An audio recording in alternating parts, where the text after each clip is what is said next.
Today's CBS News news. on the Hour, sponsored by Progressive Insurance. I'm Steve Kathan. The destructive wildfire in Malibu, California is now 7% contained. Thousands of people have fled their homes.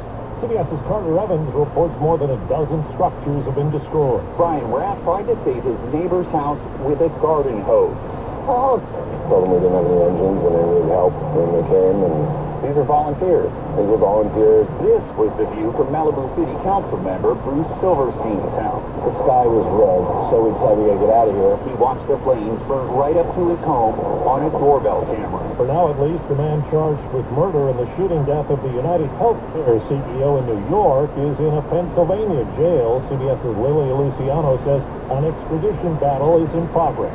Still buys him 2 weeks that the judge gave the defense team to basically request the proper documentation.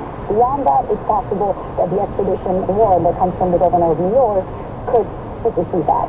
Now to Washington, where protesters interrupted a House hearing on the U.S. withdrawal from Afghanistan. Secretary of State Anthony Blinken. To the extent President Biden faced a choice, it was between ending the war or escalating it. Had he not followed through on his predecessor's commitment, attacks on our forces and allies would have resumed, and the Taliban's assault on the country's major cities would have commenced.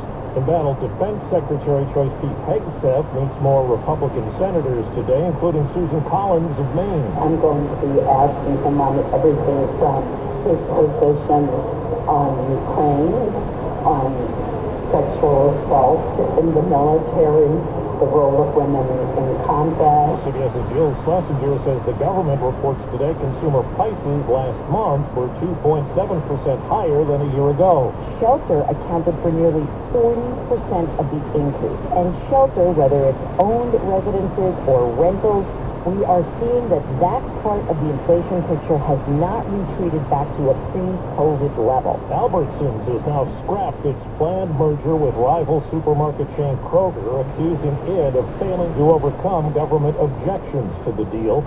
Money Watch correspondent Kelly O'Grady reports federal and state judges yesterday blocked it. The FTC said in a statement the win protects competition in the grocery market. Albertsons warned it might have to lay off workers and even close stores, though, with no deal. Last night, a Texas judge blocked the auction sale of Alex Jones' InfoWars site to the Onion.